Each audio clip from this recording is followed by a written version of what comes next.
web developer gibiyaan ang nindot nga trabaho aron maghimo og customized mugs nga nindot pangregalo karong Pasko.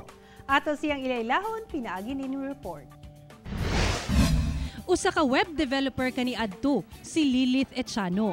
Apan sumala niya, mas malipay siyang magtrabaho kung hilig niya ang iyang ginahimo.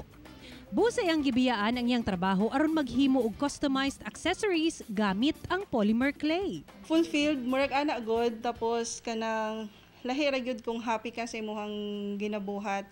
Kay mo reflect man gud na sa imong ginahimo kung happy ka. Apan tungod sa pandemya, mihinay ang negosyo ni Lilith. Pero wala kini nahimong babag kaniya aron mo padayon sa iyang hilig ug naghuna-huna kini og gimmick nga sa tan-aw niya mopatok karong panahona. Last year, puro keychains ako silabot, pero karon mga mug siya kasagara gyud. Gamit ang pasta machine, dotting tool, ceramic mug ug polymer clay, mihimo siya og customized frontliner mugs. Ang paghimo niini, una, kinahanglang iporma ibabaw sa ceramic mug ang disenyo. Sama niini nga giporma og usa ka doktor. Pagkahuman, i-bake kini sa oven.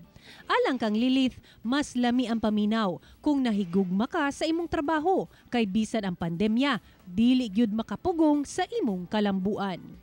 Himuan siya nga murag motivation sa imuha para magkugi gani sa kuan sa pagpangita og kuan kanang income para sa imong family. Kay ay mong pamilya wala may laing saligan kundi kita. Kauban si Melchor Awing sa kamera, ako si Sarah Hilomen Velasco para sa One Mindanao.